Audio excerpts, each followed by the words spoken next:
I remember reading a book, Miss Rumpus, when I was a child, about a woman who went about throwing lupin seeds on the ground where she went, and how eventually she cultivated a heavenly world of abundant flower fields.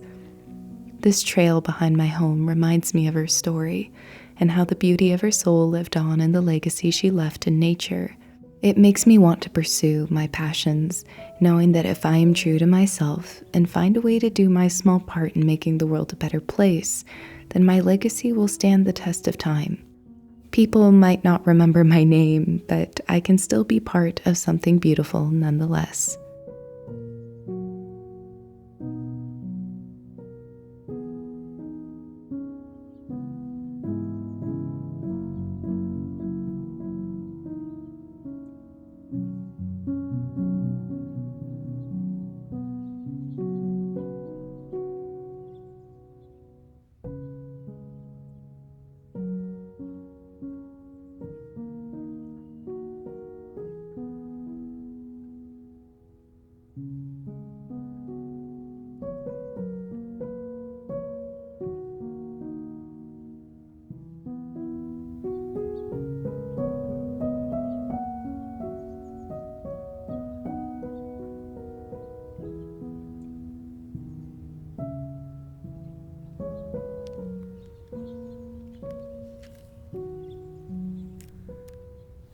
It is so quiet right now. Even the wind is blowing just so softly. I know that some of you have asked before if I ever feel nervous out in the wilderness or in the forest, and I would say that I don't. I do carry with me bear spray and, just everything for just basic safety, in the small chance that I would have to be prepared for an unexpected situation. But for the most part, I just feel so peaceful out here. It feels like home, it feels like you belong here, and that this is a place, where you come to heal, and you come to think, and you come to encounter yourself. You are surrounded by life, and at the same time, you are still left, in a way, in your own company, from the perspective of not having other humans around. And that is powerful, I think, because so many things that you often think about when you're around other people feel very different when you're by yourself. And I think especially in terms of how your awareness of your external self, so much of that depends on the perception of other people. And when you're by yourself, you can really encounter the truth of how you feel about yourself, because no one is here to see you or judge anything. You're just in your own company, and you have to be very honest with yourself. How do I feel about me? What is it like to just exist with myself for this time that I'm out here? It really helps separate what the influence of other people have over how you think and you feel, and the influence you have over how you think and you feel. And sometimes it can be a wonderful learning experience, because you get to this point that you realize there's certain negative thought patterns or feelings that you want to work on and you want to be free of, because you don't want to have to be in your own company and be fearful or uncomfortable. Isn't that the goal, when it comes to confidence and self-love, is to be 100% comfortable in your own skin. But also, I think much more important than that is to be comfortable in the presence of your own consciousness, of the thoughts and the feelings and the words that you tell yourself. It's powerful. It's very possible that while I'm recording this, all you're going to hear are the birds, because they have suddenly started singing so loudly. However, I have to say that as I have gone on a journey to become my best friend, it is really interesting to be out here by myself and realize, instead of being uncomfortable, only existing with myself, you are in fact so peaceful, and it forces you to be honest with yourself. Are you surrounding yourself with people that influence you in positive ways, in perhaps challenging you to be a better person, but also respecting and embracing who you are? Or do the people in your life affect you very differently? And is there anything you can do about that? Is there perhaps anything that you can put into your life that will help you ground yourself? Throughout my life, I have struggled to know who I am, what my opinions are, and to be assertive with what I want and what I think, instead of just defaulting to the most confident person in the room or anyone that I see as superior to me. So yes, those are my thoughts while sitting outdoors in a flower field. It's just starting to drizzle, so I think I'm going to head home. I went down a very steep hill to get my bike down here, so it's going to take quite a bit of effort to get it back up. So we'll see if I succeed. Oh, my foot's asleep. Ah!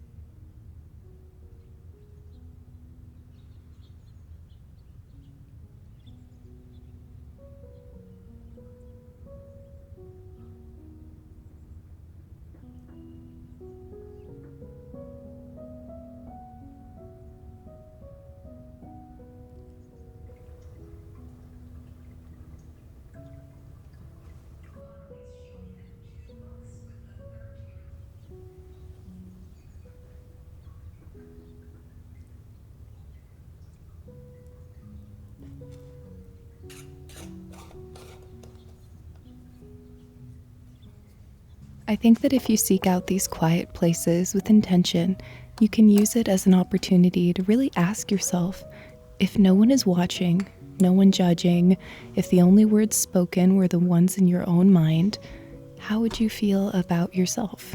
I think a lot of insight can come from that sort of exercise. At a point many years ago, doing that made me realize I was in a relationship that was actively destroying my self-esteem, and that I only felt like myself when I was away from them. And now, sometimes when I go out and spend time alone, I still realize that I have some lasting effects of that era that I've been ignoring and need to work on. So even now that I feel like I'm in a good place in my life, I'm still learning something from my intentional walks alone. I certainly think in terms of your physical beauty and confidence, it's interesting how much of that is based off of what we think other people see, and perhaps can get a taste of that freedom of having a healthier relationship with your external self. I think it's so important not to let other people dictate any aspect of who you are.